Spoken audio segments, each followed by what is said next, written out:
ম্যাকবার্নিস পয়েন্টটা কি? ল্যাটারাল নিয়ে আসলো, ওয়ান থার্ড মিডিয়াল ব্যথা নিয়ে আসলো। আপনি তাহলে নাভি থেকে একটা ব্যথাটা রাইট সাইডে নিয়ে আসার পর আপনি তাকে জিজ্ঞেস করবেন, ওই পয়েন্টটাই তো বলেছি পেন ব্যথাটা, এটা পেনটা শিফট করছে না। পয়েন্ট নাম্বার পেনটা আপনার পয়েন্ট নাম্বার নাভি থেকে এই ব্যথাটাকে আপনি শুনে বুঝে এর মধ্যে সীমাবদ্ধ থাকবে। ক্লিয়ার?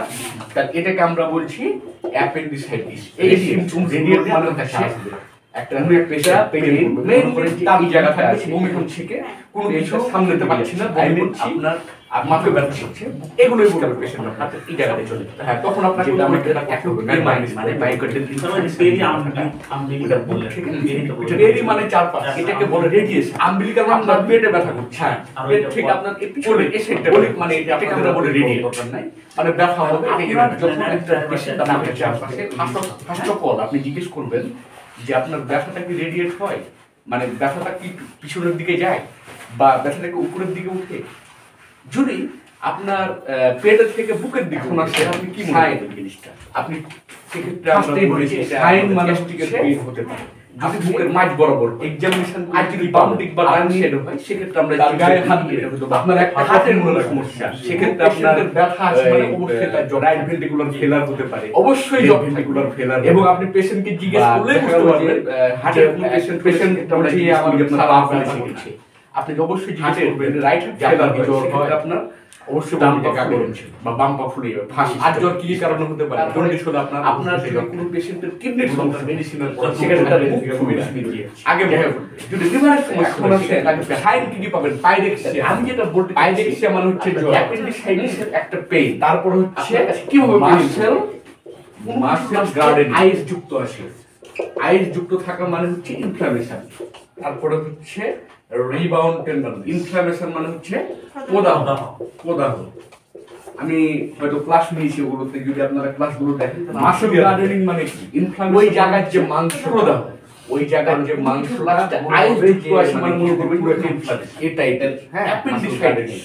আর রিবাউন্ড টেন্ডারনেস মানে কি? আমার ওই যে পয়েন্ট সাইনটা আমি বললাম, ইনফ্লামেশন পয়েন্টটা হাত দিলেই ইনফ্লামেশন অফ অ্যাপেন্ডিক্স। এটা হচ্ছে তার একটা রিবাউন্ড সাইন মানে টেন্ডারনেস। টেন্ডারনেস মানে কি? এখন আমি অ্যাপেন্ডিক্স জায়গাটা করে যাচ্ছি, তাহলে এটা তো আমাকে জানতে হবে, সেটাকে আমরা বলি টেন্ডারনেস। এটা সাইন কিন্তু জানতে হবে যে আপনার একটা ফোড়া থাকে, এই টেন্ডারনেসটা আপনি করতে পারেন।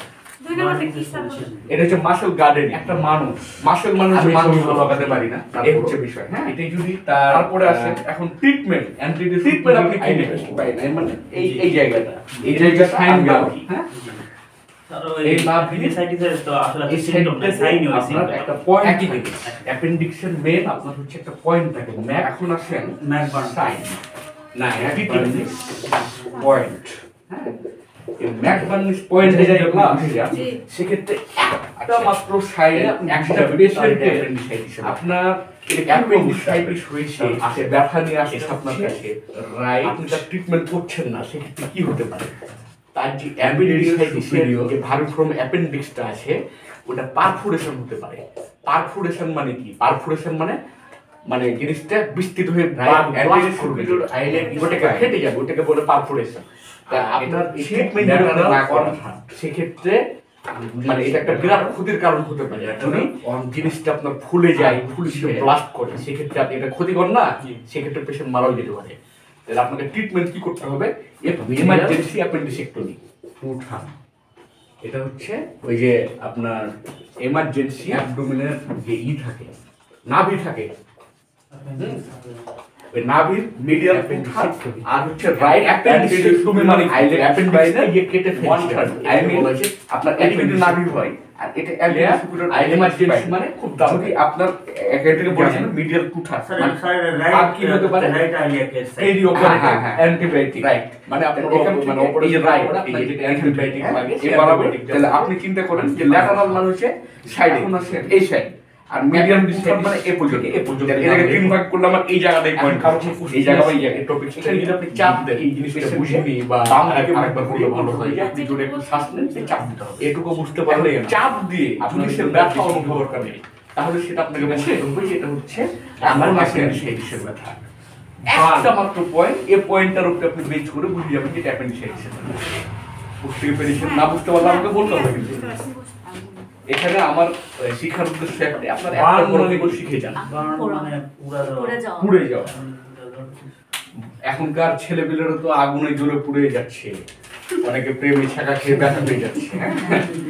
তো আসলে বান মানে এই বান মানে ওই বান না, প্রেমের ছাকা খাওয়ার যে বান ওটা হচ্ছে হৃদয়ের আগুন, আর এটা হচ্ছে বাইরে থেকে পড়বে।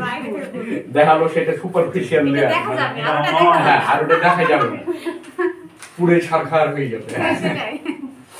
তাহলে আসেন বার্নের ডেফিনেশনটা কি আছে। ইট মে বি ডিফাইন্ড, সাবস্টেন্স কিছু কিছু আছে যেমন hydrochloric acid, sulphuric acid, H2SO4, এগুলো যদি আপনার শরীরে পড়ে শরীর জ্বলে যাবে।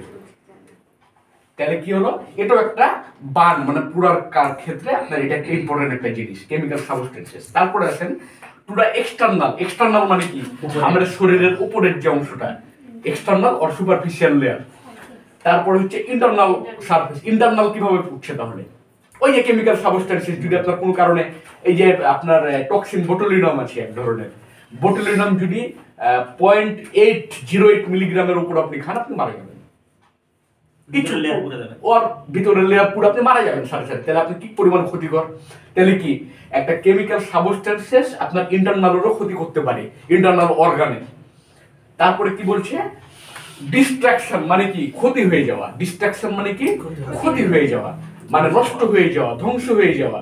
তাহলে একটা বার্নের সাথে কত কি ইনক্লুডেড, বুঝাতে পেরেছি আমি না? আবার বলবো, বুঝতে পেরেছেন না? ক্লিয়ার? তাহলে destruction of the tissue, tissue মানে তো কোষ কলা যেটা আমরা বলি। তাহলে একটা বার্নের কারণে একটা মানুষের কেমিক্যাল সাবস্টেন্সেস কারণে হতে পারে, ড্রাই হিটের কারণে হতে পারে, ময়েস্ট হিট তো বললামই। তাহলে এতগুলোর কারণে একটা বার্ন মানে আপনি পুড়ে যেতে পারেন এবং শরীরের ক্ষতি হতে পারে। এখন আসেন, এই বার্ন তো আপনি বুঝালাম এতক্ষণ থেকে।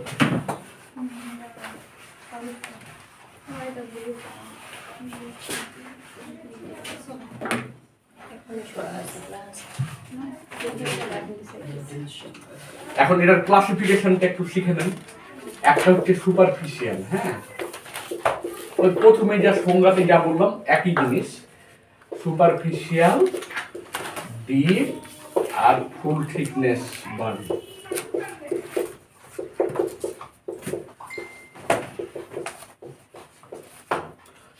আচ্ছা, সুপারফিশিয়াল মানে কি, আমাদের শরীরের উপরের যে লেয়ারটা সুপারফিশিয়াল বা ডার্মিস এটাকে বলা হয়। তারপরে কি ডিপ, বার্নটা ডিপও হতে পারে, সুপারফিশিয়াল লেয়ার ক্রস করে গেছে সেক্ষেত্রে ডিপ হতে পারে। আর ফুল থিকনেস বার্ন মানে আপনার মানে পুরোটাই চলে গেছে, মানে আপনার সুপারফিশিয়াল ডিপ তো গেছেই, আপনার কোনো একটা লেয়ারও মানে অর্গানও আপনার ক্ষতি হয়ে গেছে, সেক্ষেত্রে এটাকে বলছি আমরা মানে বার্নের যে ক্লাসিফিকেশন এটা হচ্ছে এই 3 রকমের হতে পারে। হ্যাঁ, এখন আমরা আল্লাহকে বিশ্বাস করি তো নাকি? এখানে হিন্দু ধর্মের কেউ আছেন? ও আচ্ছা আচ্ছা। তো যাই হোক, আল্লাহ আমাদের শরীরে কি পরিমাণ মানে মেকানিজম দিয়ে রেখেছে যার কারণে আমরা বেঁচে থাকতে পারি। আমাদের শরীরে যদি কোনো অংশ পুড়ে যায় সেক্ষেত্রে আমাদের শরীরে কিছু মেটাবলিক কিছু চেঞ্জ হয়। যদি আমাদের শরীরে আগুন ধরে যায় বা শরীরের কোনো একটা মানে অর্গানের ক্ষতি হয়, সেক্ষেত্রে আমাদের শরীরের কিছু মেটাবলিক চেঞ্জ হয়, এগুলো আল্লাহ অটোমেটিক ভাবে আমাদের শরীরে দিয়ে দিয়েছে। যেমন মানুষ তৈরি করছে রোবট, মানুষই যদি রোবট তৈরি করতে পারে, একটা রোবট যদি বুঝতে পারে যেটা আমাকে করতে হবে তাকে অ্যাপ্লিকেশন দিয়ে, তো আল্লাহ তো কত জ্ঞানী। তাহলে আল্লাহ আমাদের শরীরে এগুলো মেটাবলিক যে চেঞ্জ, একটা মানুষের শরীরে আপনার শরীরে অক্সিজেন কমে গেলে অটোমেটিক আপনার শরীরে অক্সিজেন তৈরি হবে, এটা কে করে দিয়েছে? আল্লাহ করে দিয়েছে। তাহলে আল্লাহ এই মেটাবলিক চেঞ্জ গুলো একটা মানুষের শরীরে যখন পড়ে যায় সেক্ষেত্রে আল্লাহ এই চেঞ্জ গুলো কি চেঞ্জ গুলো নিয়ে আসে আপনাকে একটু দেখেন জিনিসগুলো। এগুলো হচ্ছে অনেকটাই ধার্মিক হতে সাহায্য করে। যারা বড় বড় ডাক্তার তারা দেখবেন ধার্মিক হয় এই কারণে। কেন? কারণ তারা একবার আল্লাহর যে নিজ হাতে তৈরি জিনিসগুলো জানতেও পারে, বুঝতেও পারে, এ কারণেই। এখন আসেন ইনক্রিজ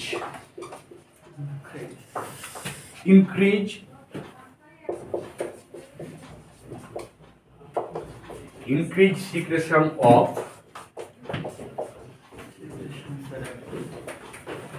ক্যাটেকোলামাইন,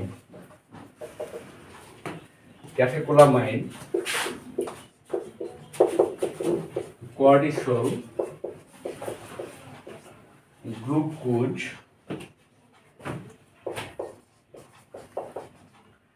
রেনিন, অ্যাঞ্জিওটেনসিন।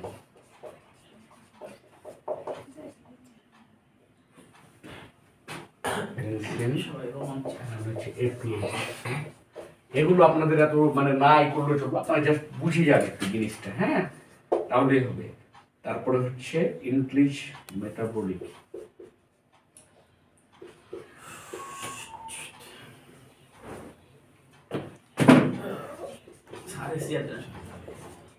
এটা সরাবো আপনার সরাবেন তাহলে আপনার যাতে আসতে শুরু হবে। আচ্ছা, increase metabolism of and oxygen consumption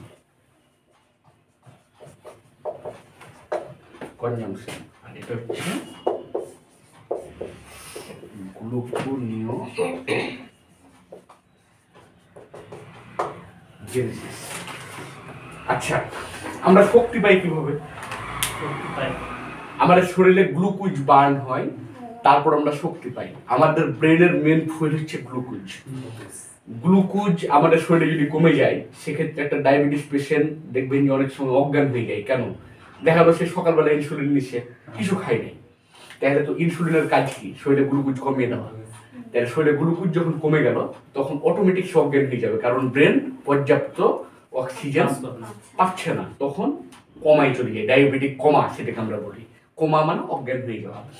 তাহলে এখানে আমার শরীরে একটা বার্ন হচ্ছে, বার্ন হলে তো আমার শরীরে গ্লুকোজ ক্ষতি হচ্ছে, আমার টিস্যু মরে যাচ্ছে, টিস্যু গ্লুকোজ পাচ্ছে না, তারপরে হচ্ছে আপনার অক্সিজেন পাচ্ছে না। যদি পড়ে যায় সেক্ষেত্রে অক্সিজেন পাবে, সব তো জ্বলে গেল। তাহলে এই মেটাবলিক চেঞ্জটা এটাই আল্লাহ আমাদের শরীরে অটোমেটিক ভাবে তৈরি করে দিচ্ছে। তাহলে কিভাবে সেটা? Increase secretion of catecholamine, cortisol, renin, angiotensin. মানে এগুলো হচ্ছে এই ক্যাটেকোলামাইন আর কর্টিসল, এগুলো হচ্ছে আপনার এক ধরনের স্টেরয়েড। এগুলো আমাদের শরীরে আছে, যখন শরীর বার্ন হয় বা পুড়ে যায়, সেক্ষেত্রে এই স্টেরয়েডগুলো তখন অটোমেটিক সিক্রেশন হতে থাকে, বেড়ে যায়, সিক্রেশনটা বাড়িয়ে দেয়, সিক্রেশনটাকে বাড়িয়ে দেয়। ইনক্রিজ মানে কি? জিনিসটাকে বাড়িয়ে দেওয়া। তারপরে কি বলছে? ইনক্রিজ মেটাবলিজম, মানে আমাদের শরীরে অটোমেটিক মেটাবলিজমটা বেড়ে যায়। মেটাবলিজম মানে কি? বিপাক ক্রিয়া। মেটাবলিজম মানে কি? বিপাক ক্রিয়া। আমাদের শরীরে বিপাক ক্রিয়া যদি বেড়ে যায়, সেক্ষেত্রে তো আপনার এই মানে বার্ন হলে তো বিপাক ক্রিয়া কমে যায়। যখন কমে যায় তখন তো এটা ক্ষতিকর। তখন আল্লাহ আমাদের শরীরে অটোমেটিক যে মেকানিজম সিস্টেমটা, ইনক্রিজ মেটাবলিজম মানে বিপাক ক্রিয়াটা বাড়িয়ে যায়। আর অক্সিজেন কনজাম্পশন মানে হচ্ছে যুক্ত হওয়া, মানে একসাথে অক্সিজেনটা যুক্ত থাকে। আমাদের শরীরে যখন বার্ন হয় তখন তো ছড়িয়ে ছিটিয়ে আপনার আগুন লেগে যায়, তখন তো ক্ষতি করে এটা। কিন্তু যখন অক্সিজেনটা একসাথে কনজাম থাকবে, একসাথে যুক্ত থাকবে, তখন চারদিকে ছড়িয়ে দিতে পারে। আর কি করে? মনে রাখবেন, গ্লুকো মানে কি? এখানে তিনটা ওয়ার্ড আছে। গ্লুকো মানে কি? গ্লুকোজ, হ্যাঁ। নিও মানে কি? নতুন। নিও মানে কি? নতুন। আর জেনেসিস মানে কি? তৈরি হওয়া। এবং ভেঙে ভেঙে পড়ার আমার একটা উদ্দেশ্য, আপনারা কিছু জ্বর, ফিভার, পেইন এগুলাই হবে ঘুরিয়ে ফিরে, একই পড়ার কতবার বলবো গেল। তারপরে এখন চিকিৎসা আপনি কি দিবেন? ওই লোমের যে গোড়া থাকবে ওই জায়গাটা থেকে চাপ দিয়ে বের করে ফেলবেন, পুঁজ বের করে ফেলবেন, শেষ চিকিৎসা। আর ট্রিটমেন্ট মানে ওই যে ওষুধ, ওই যে ফ্লুক্লক্স, একই ওষুধ। এখন আপনি যেটা বললেন যে কেন হয়, আপনার লোমের গোড়া দেখা হলো অপরিষ্কার, শরীর অপরিষ্কার আছে, অপরিষ্কার থাকলে বা কারোর অ্যালার্জি জাতীয় সমস্যা থাকতে পারে। অ্যালার্জি জাতীয় যদি সমস্যা থাকে, সেক্ষেত্রে আমার ওই লোমের যে গোড়াটা, ওখান থেকে আপনার ওই স্টাফিলোকক্কাল দিয়ে ইনফেকশন হয়ে আপনার ওটা পুঁজ জমতে পারে। বা অনেক দিন ধরে আপনি জিনিসটাকে পরিষ্কার করছেন না, লোমের গোড়া, বা ঠিকভাবে গোসল করছেন না, তখন খোস পাচড়া হয় না, ওইটা তাদের ওই যে অ্যালার্জিও নাই। অ্যালার্জি অবশ্যই আইজিই, এটা একটা টেস্ট ইমিউনোগ্লোবিন, অবশ্যই তার এই টেস্টটা করাতে হবে। এই টেস্টটা হচ্ছে মেজারমেন্ট, আমাদের রক্তে কি পরিমাণ অ্যালার্জি থাকে, এটা হচ্ছে মেজারমেন্ট, হচ্ছে আইজিই। আর আরেকটা হচ্ছে মাস্ট সেল, এই যে পরবর্তী যে ক্লাসটা নিব না, ওটা হচ্ছে এই ক্লাসটার উপর তৈরি করা হয়েছে, আইজি আর মাস্ট সেল বুঝাবো ওই ক্লাসে, একমার উপরেই ক্লাস। তো